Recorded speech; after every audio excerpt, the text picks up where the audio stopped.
بسم الله الرحمن الرحیم. اللهم صل علی محمد و آل محمد و عجل فرجهم. صبح و روز شما بخیر باشه هموطنان گرامی و محترم. با مشروع خبرهای این ساعت ما رو همراهی بفرمایید. ششمین مرحله پیشفروش سکه امروز با عرضه انواع سکه ضرب 1403 آغاز می شود. موعد تحویل این سکه ها 30 بهمن 1404 خواهد بود.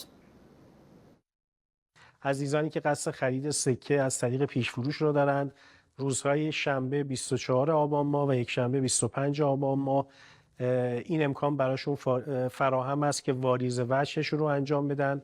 روز دوشنبه 26 آبان ماه هم عزیزانی که واریز وجه رو انجام دادن از ساعت 8 تا 16 این امکان فراهم هست که ثبت نهایی قیمتشون رو انجام بدن. ما در مرکز مبادله چه در جلسات پیشفروش و چه در جلسات حراج نیازهای متقاضیان محترم به انواع سکه رو تأمینش رو در حال انجام هستیم. بر اساس آمارهایی که منتشر شده در آبان ماه بیش از 200,000 قطعه چه از طریق پیشفروش ها و چه از طریق جلسات حراج به بازار عرضه میشه. فرصت استعفای مقامات و مشاغل همتراز برای داوطلبی در انتخابات شوراهای اسلامی روستا از امروز آغاز می شود و تا 30 آبان ادامه دارد. بر اساس اعلام ستاد انتخابات کشور، مسئولانی که قصد داوطلبی در این انتخابات را دارند باید از سمت خود استعفا کنند. ثبت نام از داوطلبان شوراهای اسلامی شهر از 21 دی ماه و برای شوراهای اسلامی روستا از 24 بهمن ماه 1404 آغاز خواهد شد. انتخابات هفتمین دوره شوراهای اسلامی شهر و روستا به صورت تمام الکترونیکی 11 اردیبهشت سال آینده برگزار می شود. خب میخوایم بررسی بکنیم وضعیت جوی کشور رو با حضور کارشناس سازمان هواشناسی اینجا در استودیو. امروز سرکار خانم ایزدی ما رو همراهی میکنن. خانم ایزدی صبح شما بخیر باشه. سلام عرض میکنم خدمت بینندگان عزیز. بله، همطور که شما هم به درستی اشاره کردین، سامانه بارش‌ها امروز صبح از سمت غرب وارد کشور شد. با توجه به ورودش از صبح امروز ما شاهد بارش‌ها در بخش‌هایی از استان‌های کرمانشاه، استان ایلام و همچنین بخش‌های غربی استان لرستان هستیم. انتظار داریم که امروز بارندگی‌ها رو به شکل رگبار و رعد و برق در استان‌های آذربایجان غربی، آذربایجان شرقی، استان‌های کردستان، کرمانشاه، ایلام، لرستان، خوزستان، بخش‌های شمالی استان چهارمحال و بختیاری، همدان، مرکزی، قزوین، زنجان و به تدریج طی ساعات بعد از ظهر در دامنه‌های جنوبی البرز هم شاهد باشیم. در استان اصفهان هم در بخش‌های غربی استان اصفهان شاهد بارش‌ها به شکل رگبار و رعد و برق هستیم.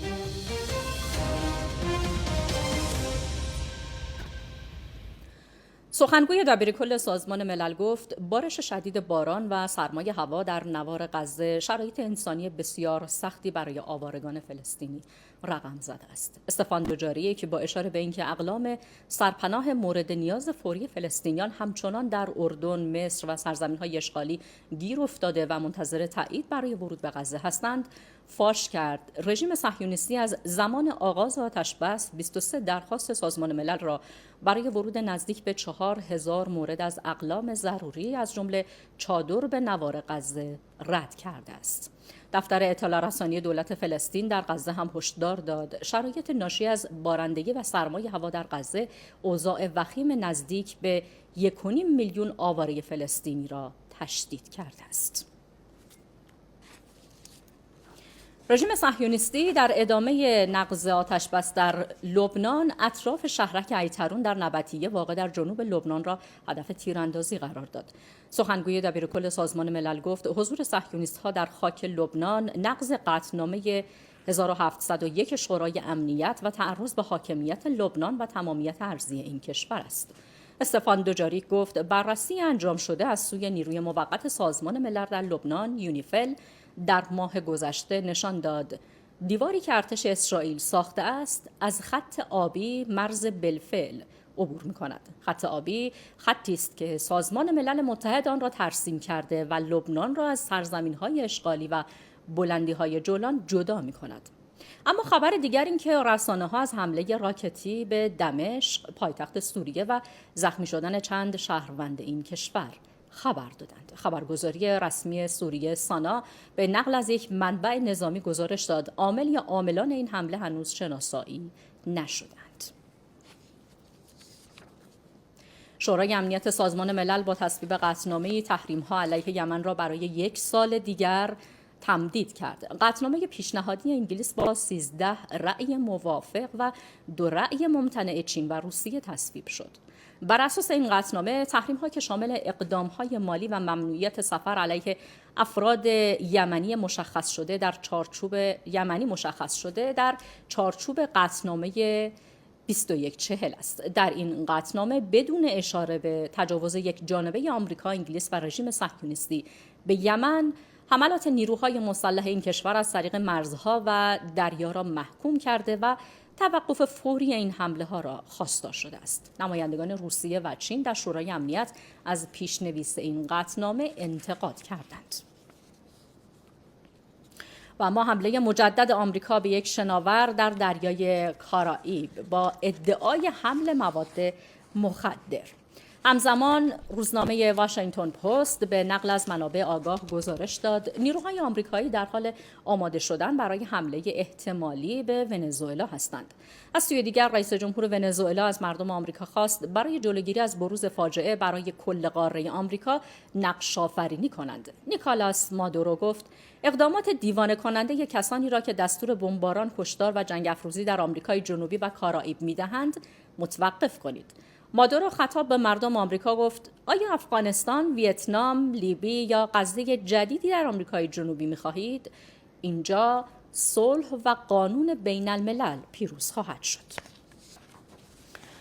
پخش یک ماده مخدر جدید در آمریکا به نام زایلزین موجب گسترش نگرانی‌ها نسبت به بحران مواد مخدر در این کشور شده. بنابر آخرین آمار، سال گذشته بیش از 80,000 آمریکایی در اثر مصرف مواد مخدر جان خود را از دست دادند. شاید شبیه صحنه‌هایی از یک فیلم درباره زامبی‌ها باشد، اما اینجا آمریکاست و اینها معتادان به یک ماده مخدر جدید هستند. ماده مخدری به نام زایلزین یا ترنک. صحنه‌هایی مانند این در اکثر شهرهای بزرگ آمریکا دیده می‌شود و تازه‌ترین پرونده در بحران ادامه‌دار مواد مخدر در این کشور است. طبق آمار، حدود 1/4 آمریکایی‌ها از مصرف کنندگان مواد مخدر غیرقانونی هستند. سال گذشته نیز حدود 80,000 آمریکایی در اثر مواد مخدر جان خودشان را از دست دادند. تلفاتی که فقط با خونین‌ترین جنگ‌ها قابل قیاس است. این عدد از مجموع تعداد آمریکایی‌های کشته شده در ویتنام، افغانستان و عراق بیشتر است. البته کارشناسان یکی از عوامل اصلی همه‌گیری مواد مخدر را در فرهنگ می‌دانند، از جمله عادی‌سازی آن در رسانه‌ها و به طور خاص صنعت موسیقی. مواد مخدر در موسیقی رپ بسیار خوب نشان داده می‌شود و مسئله ترسناک این است که بسیاری از نوجوانان از رپرها الگو می‌گیرند. فروپاشی خانواده‌ها هم در بحران مواد مخدر بی‌تأثیر نبوده، به طوری که افرادی که در خانواده‌های بدون پدر بزرگ می‌شوند، احتمال مرگشان در اثر مواد مخدر حدود 4 برابر می‌شود. در میان نوجوانانی که در مرکز سوء مصرف مواد بستری هستند، 29% از خانواده‌های دارای پدر و 71% از خانواده‌های بدون پدر هستند. با این وجود، دولت آمریکا به جای تلاش برای اصلاح فرهنگ این کشور، مواد مخدر را بهانه‌ای قرار داده برای حمله علیه کشور ونزوئلا، کشوری که طبق آمار خود دولت آمریکا نقش ناچیزی در مواد مخدر دارد، چرا که اکثر مواد مخدر ورودی به آمریکا از کشورهایی مانند مکزیک و کلمبیا نشأت می‌گیرد. اکثر مواد مخدری که در کشور ما یافت می‌شود از ونزوئلا نیامده. آنها نه در ونزوئلا تولید می‌شوند و نه از طریق ونزوئلا قاچاق می‌شوند.